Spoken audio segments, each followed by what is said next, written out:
Yo, yo, yo. Sir Lemon back at it again para sa panibagong video.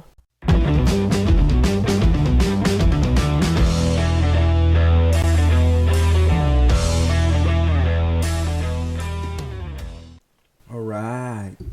So, Sir Lemon ninyo, no? After 365 years, no? Nagbabalik na naman para sa isang panibagong pansisita sa isang kupal, no? Kupal na vlogger. So, wag na nating patagalin to, ano? Kilalanin na natin kung sino ang ulam natin for today. Ang ulam natin ngayon ay si Motocoops. Naku, saktong-sakto pala yung pangalan niya eh. Motocoops. Kupal siguro talaga to si Motocoops. Tignan nga natin kung tsura pa lang kupal na. Kupal na talaga to. Oho. Kupal na kupal eh.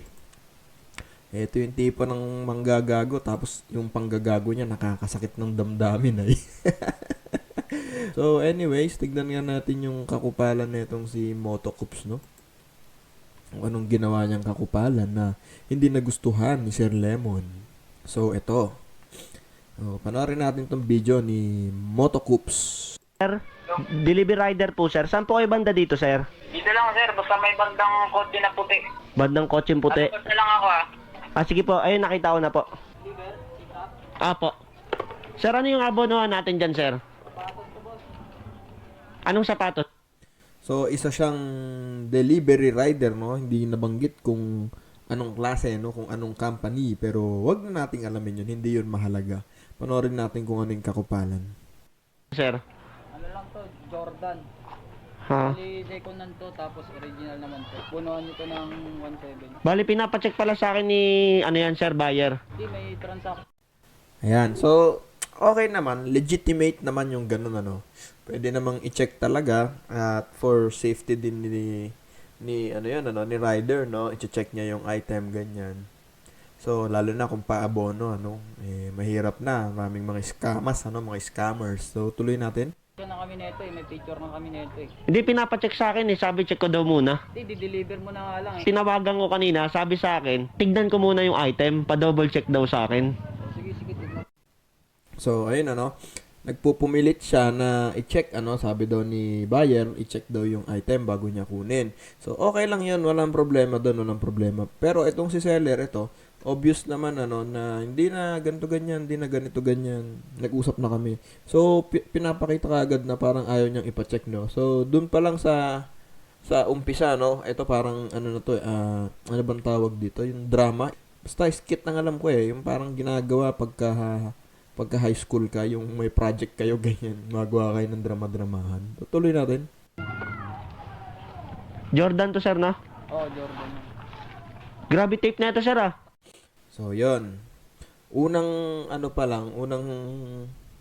unang abot pa lang sa kanya, meron na agad side comment tong si Motocoops, ano? So, obvious, no? Obvious, nangangamoy.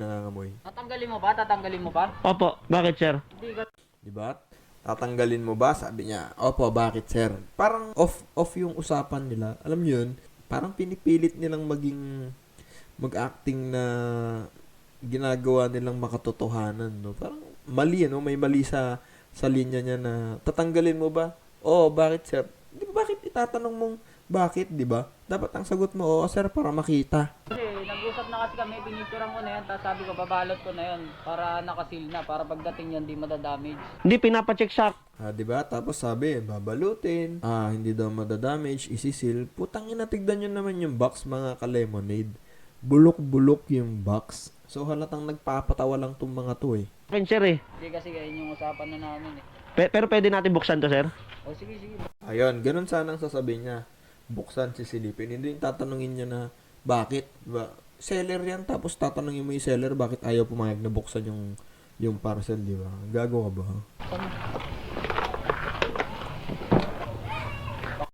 So, unang-una kagaguhan to. Jordan yung binenta na urig, tapos sapatos ng box ng Adidas yung ibibigay, di ba? Okay, bilisan lang boss kasi Sige. may sunduin pa ako yung message ko. Sige po. Pero kailangan kasi namin to i-check para confirmation. Mahirap na sir mag-abono lalo na minsan nagkakaproblema pag nagpapa-deliver sir. Kailangan talaga namin. Deliver mo lang naman yan eh, wala ka naman dun eh. Hindi sir, pera ko ilalabas ko dito sir eh. Grabe 1.7 pa pero second hand na daw to, di ba? O, original yan. Second na yan, original yan. 2K nga benta ko dyan, nabili niya lang ng 1.7 eh, kasi tinawaran niya pa ako eh. Hala sir, grabe naman to nga. Oh, di ba? Tapos yung reaction niya hindi makatotohanan na rider, sasabihin mo ba yung mga ganyang reaction na, hala sir, grabe naman to. Siyempre, di ba hindi mo sasabihin yan kasi baka mamaya bugbugin ka na itong nagpapa-deliver sa'yo, no? Kasi nandiyan ka sa teritoryo niya, no? Tapos gaganya-ganyan naman. Hala sir, bakit yun? Item niyo sir. Hindi, original. Oh, 'di ba? Tapos ikaw naman na seller tanga-tangahan ka diyan. Alam mong bulok-bulok na yung tinda mo, obvious naman. Obvious naman na bulok talaga, 'di ba? Tapos sasabihin mo, hindi ginto second hand yan, original. Yun yung itsura ng sapatos na yan. Original yan eh, ba't mo binubuksan pa eh? Oh, 'di ba? Bakit mo binubuksan pa ganito ganyan? Pumayag kang pabuksan tapos sasabihin mo bakit binubuksan. So, pag ganun yung mga linyahan, mga ka-lemonade, obvious na to, yung paulit-ulit yung linyahan. Obvious to na scripted, no? For the content. Sabi mo titignan na lang eh. Oh, titignan, di ba? Makikita mo ba yung sapatos kung di mo bubuksan yung box? Gago ba kayo? Okay na sana yan eh. Pinapacheck, sabi maganda pa daw sa picture yan sir eh. Maganda daw sa picture, ganito, ganyan. Hindi naman to nalinisan ng maayos eh. Ganyan yung picture niya pero di lang nalinisan ng May amoy pa sir eh. Di ba? O, hindi ka ba naman isa't kalating gago? Sasabihan mo yung seller, yung tinda niya, may amoy pa sir, di ba? Hindi ka ba tangap, sinaksak ka niyan, alam mong scammer yung kaharap mo, di ba? May amoy pa po. Alam niya to sir. naman may amoy, di-deliver mo lang naman. Ang dami pa bang sinasabi. Hala sir, may butas pa.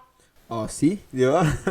Obvious na. Hala, sir, may butas pa. So, kailangan pa niya ipakita sa camera na butas yung sapatos. Well, anyway, hindi na natin kailangan patagalin tong video. Hindi natin kailangan tapusin Hindi dahil sir, may butas kasi. obvious. Cancel lang natin to sir. Pero tatawagan ko muna kung okay Obvious ba sa na kanya, sir. scripted to.